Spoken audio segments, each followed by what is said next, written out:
Hey guys, it's Jane, and I'm here today to do my third and final 2015 wrap-up video. In this one I'm going to talk about the goals that I set for myself for the year and whether or not I've achieved them, and then talk a little bit about goals for 2016.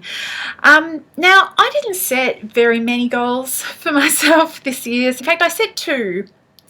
The first was that I would record what I read, and that I'd have a bit of a look at my data so that it would be a kind of starting point to think about whether or not I wanted to try and push myself in reading particular kinds of things.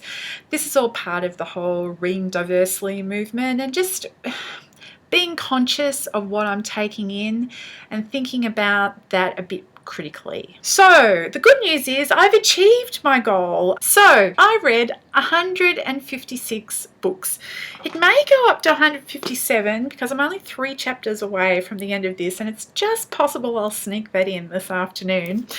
But yes, 156 books is the number that I'm working on, and this is the way that I've broken down those stats. Here am I with my highly, technical, piece of paper. 46% of those books were male authors, 44% female authors, and 10% of the books that I read were collabs between at least one male and one female author. That 10% sounds a bit high, but I read quite a few Ilona Andrews books this year, and that is actually a male-female writing pair, although the Ilona Andrews title doesn't give that away.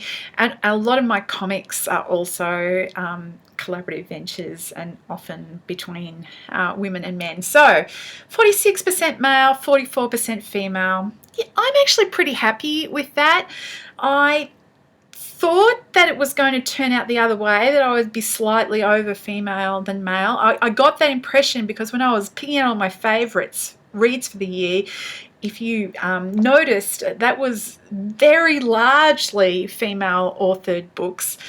But on the numbers, I'm still just a smidge over the male, but I think that's close enough that I'm not going to worry about that. Okay, the other stats that I've got here, 8 of the titles that I read, 8 out of 156, so a staggering 5%, were translated works, and 15 titles, or 10%, were Australian authors. So I guess I'm going to have to sit down and think about that, whether I'm happy with those low numbers. The final way that I've split up my data is that 34%, roughly a third of the books that I read this year, are set in secondary worlds.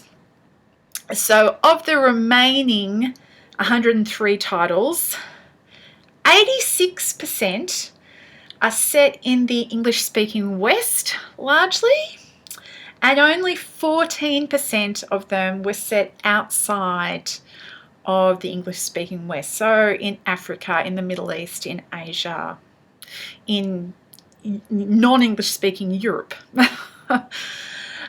So there's a question, am I happy with that as well? But anyway, that is my stats, and as I said, my goal was to record it so that I had a starting place to think about that, and I'll go away and think about that. The other goal that I set for myself for this year was that I would think more about the books rather than just reading it and then ploughing on to the next one.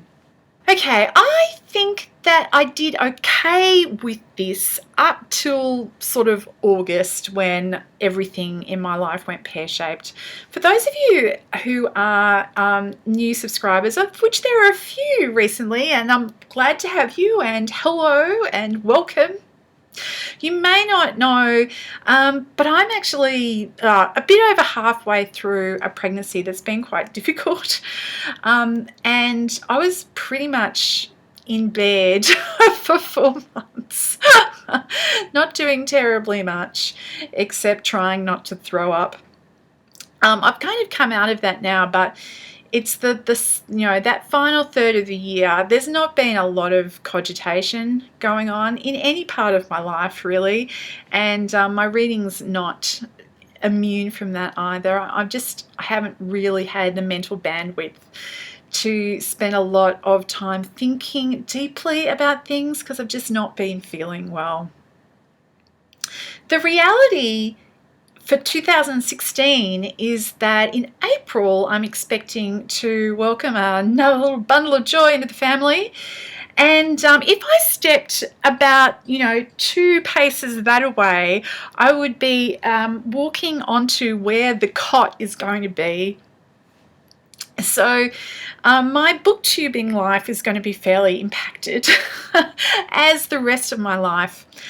I'm not really sure what this is going to mean for my reading life. So coming from having 2 goals for 2015, I'm going to try and do the magic trick of actually lowering the bar